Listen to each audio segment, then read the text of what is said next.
Hi, I'm Zoe Delahunty-Light, and although I have a major aversion to creepy toys, I just can't stop thinking about Poppy Playtime. Although we only have Chapter 1 to play, puzzle and scream our way through, there's plenty going on in the shadows that I need to talk to you about. So, while we wait for Poppy Playtime Chapter 2, here's what twisted secrets lie within the Playtime Company factory, how Huggy Wuggy and Poppy got created, and why you are the missing piece of the puzzle. At some point, I'm going to make a video about what to expect in Chapter 2 for Poppy Playtime, so if you're interested in watching that, make sure to give this video a like and, of course, subscribe to Eurogamer. There are obviously spoilers in here for Poppy Playtime Chapter 1, so beware. The Playtime Company was created by Elliot Ludwig, and although it created the most wonderful toys like Poppy Playtime, Huggy Wuggy, Kissy Missy, Cat Bee, Bron, Boogiebot and Candy Cat, that wasn't enough for either Elliot or Playtime's head of innovation, Leith Pierre. Both of the men wanted to take toy creation one step further. I'm sure you noticed that the eyes of the machine in the Make-A-Friend room follow you around, and while that might just be a gimmick to delight/freak out the kiddos that come visiting, it's a hint that Playtime took a special joy in making toys more animated than anyone could ever dream of. Playtime developed a 4-step process for manufacturing the most lifelike toys to ever exist. Inside the Make-A-Friend room, you can see some of that process. Here, toy parts are manufactured, painted, assembled, and then something else happens. That something else, I think, is using the blood, organs, and consciousness of orphans to bring the toys to life. I've seen other people say it was the employees who were put into the toys, and I've thought about it long and hard, but I don't think that makes sense in the wider context. Here's why. Tapes found in the game do indicate that Playtime didn't really give a toss about their employees' welfare, as the factory was understaffed, disorganised, and generally sounds like a toxic environment. For some good PR, Playtime started a programme for orphans encouraging their employees to adopt a child, saying that every orphan deserves a chance at a new life. Which, yeah, could just be a metaphor. Or putting orphans into toys could be Playtime's way of giving them a new life while also turning a profit. Across the factory, toys are found smashed into bits, and no, that's not oil coming out of them, but blood. Then you also have the missing employees who disappeared 10 years ago. I think the toys, animated by the children's souls, finally got their revenge on the people who had confined them to such a hellish existence, with those broken bits being the remains of the toys who died in the attack. Let's put that incident that happened 10 years ago to one side for a bit and turn to what started it all. Who would come up with such a messed up idea to put kids into toys? To answer that question, I'd like to introduce you to Stella Greyber. Playing with toys when I was young was so magical. Stella wanted nothing more than to work in the Playtime factory. Not because of any normal reason though, like decent pay, which I seriously doubt was a factor at Playtime anyway, or regular hours. Stella isn't shy about the fact that she had a deep, ideological reason for wanting to be a part of the toy industry.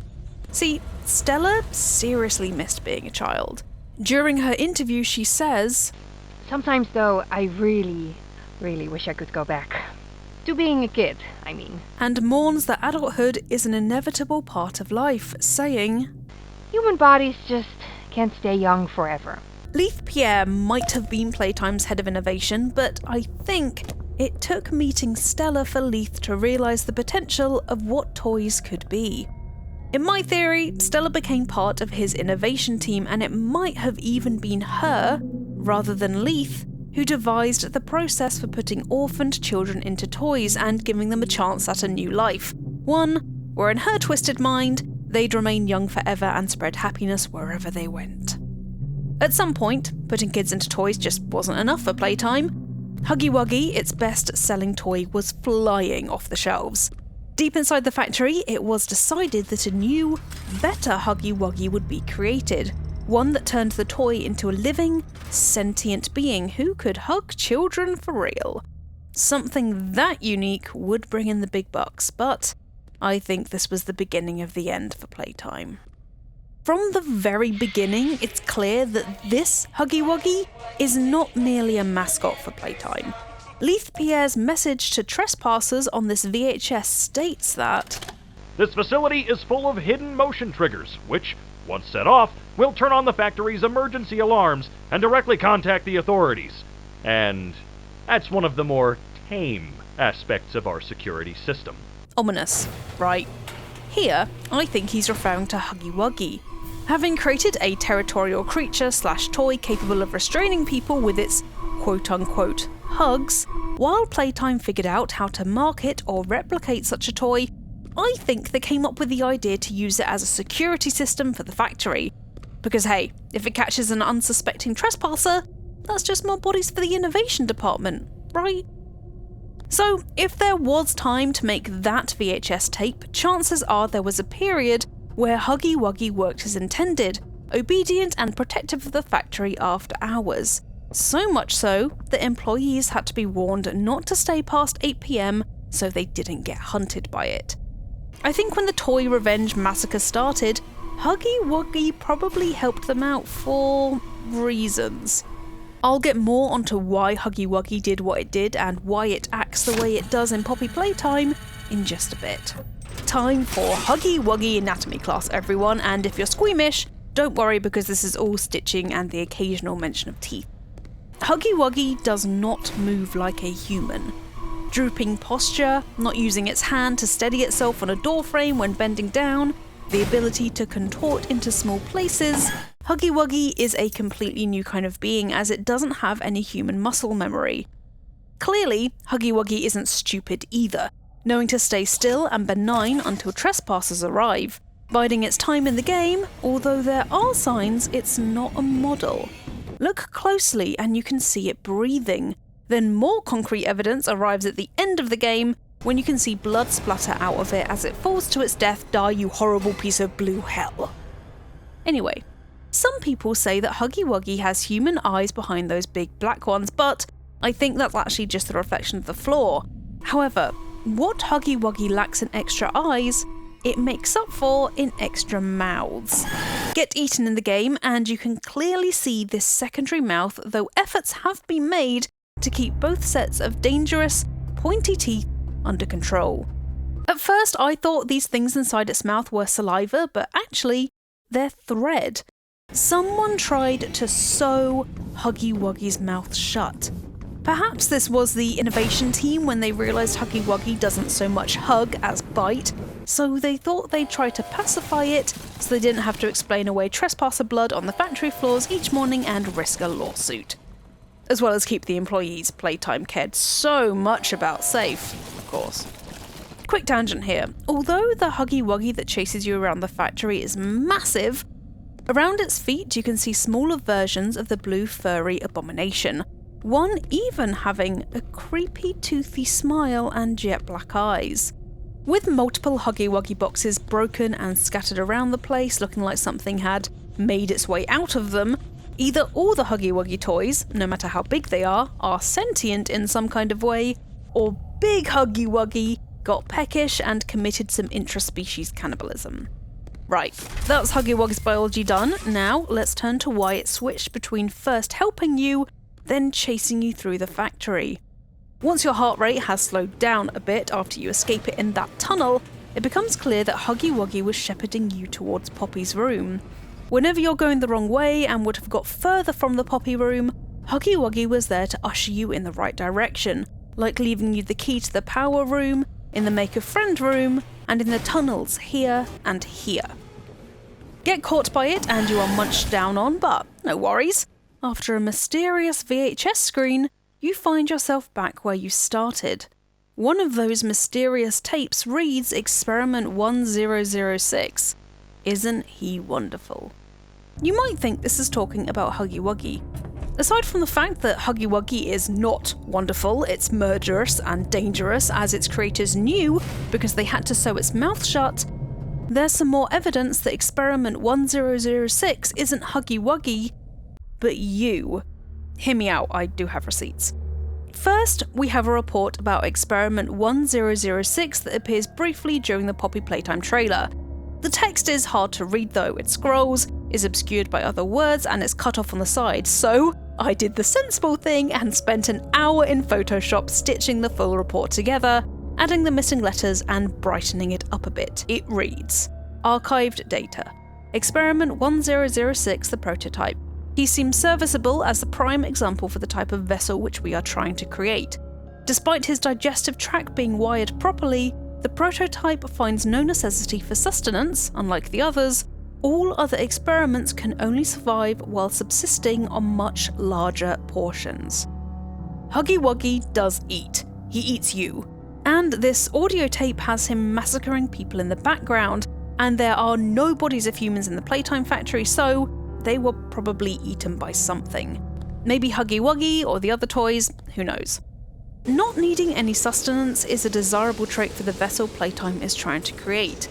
Not having any appetite makes the vessel/toy in question much safer to have around children, as it's not going to start munching on them, which sets it apart from other experiments which evidently needed to consume a lot in order to survive.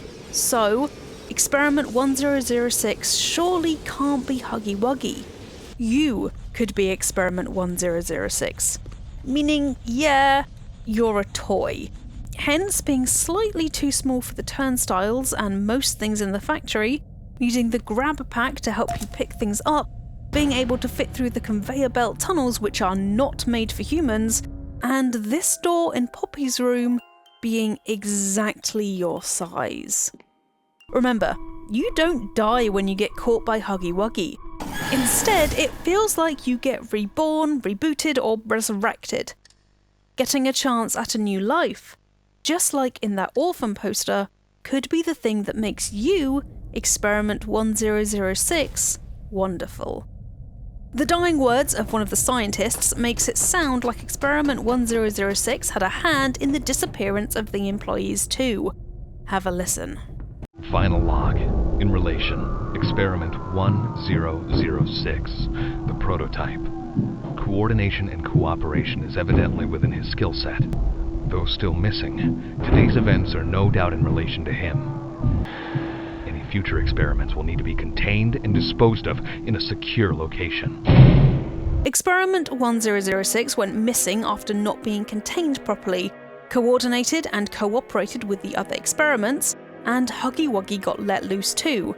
Maybe deliberately to cause a distraction while 1006 escaped. Judging by the screaming in the background, a lot of people got massacred, so what we're listening to on the VHS is probably the event that caused all the employees to disappear 10 years ago. While you process that chunk of the theory, I'm going to talk about these scrawls and handprints. Beside one of the dead toys are what look like claw marks and the word wonderful, which I think you wrote yourself all those years ago in a kind of screw you to the scientists. Other lettering in Poppy Playtime, in contrast, is very colourful, and the same goes for those handprints. Handprints guide you towards important items and show you where to go, yet the writing is the other side of the coin, actively warning you against stuff and trying to get you to leave. It doesn't make sense for the toys to be both trying to help you at the same time as hindering you, which leads me to believe that the handprints are all in your head. After getting your freedom, you could have forgotten or blocked out what happened to you in the Playtime factory. Hands are kind of your thing too.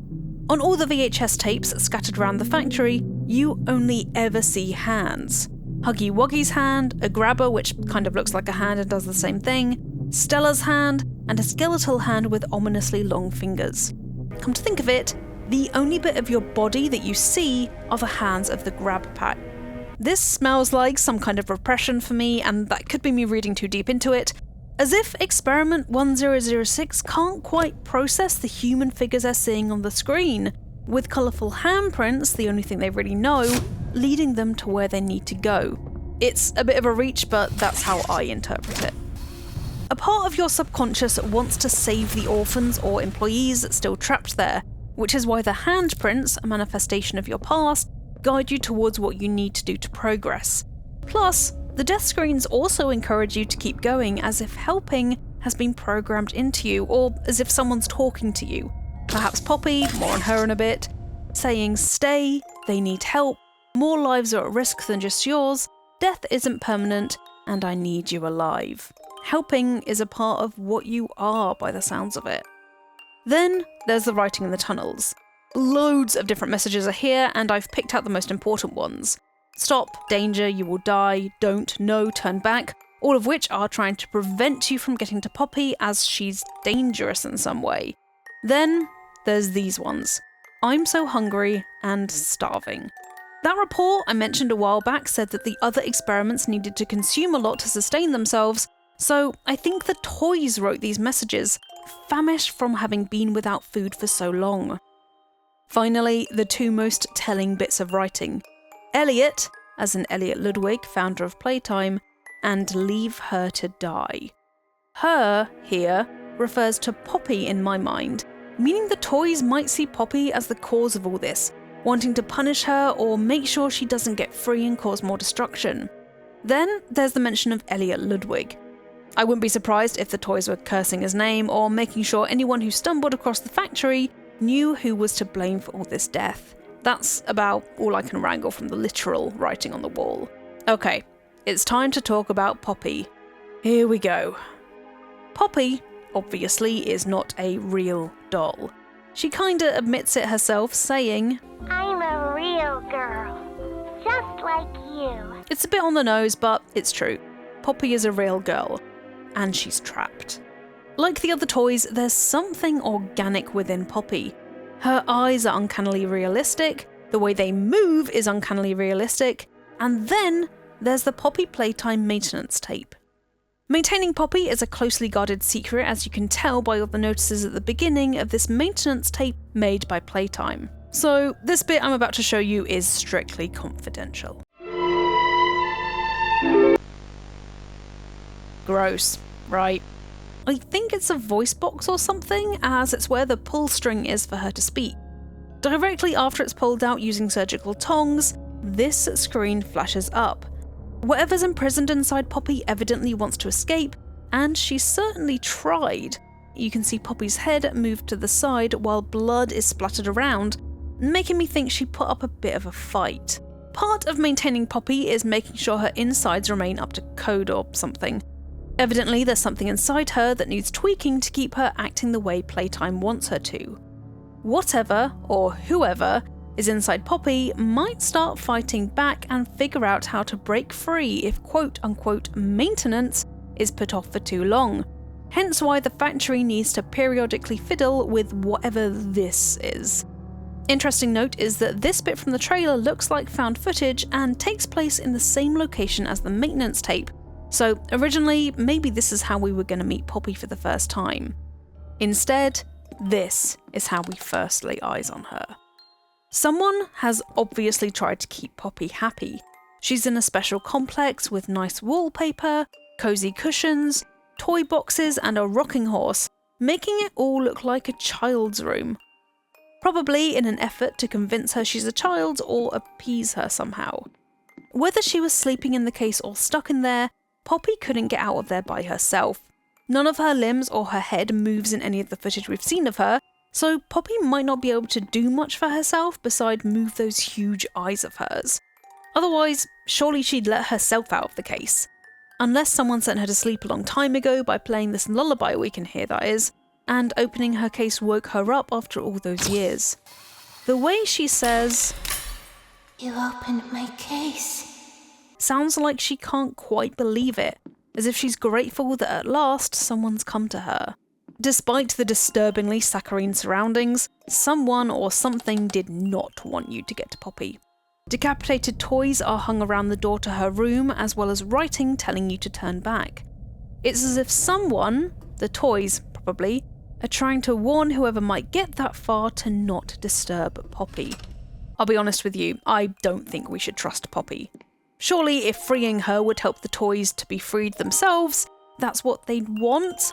Poppy might be pure homicidal intent crammed into a small porcelain doll.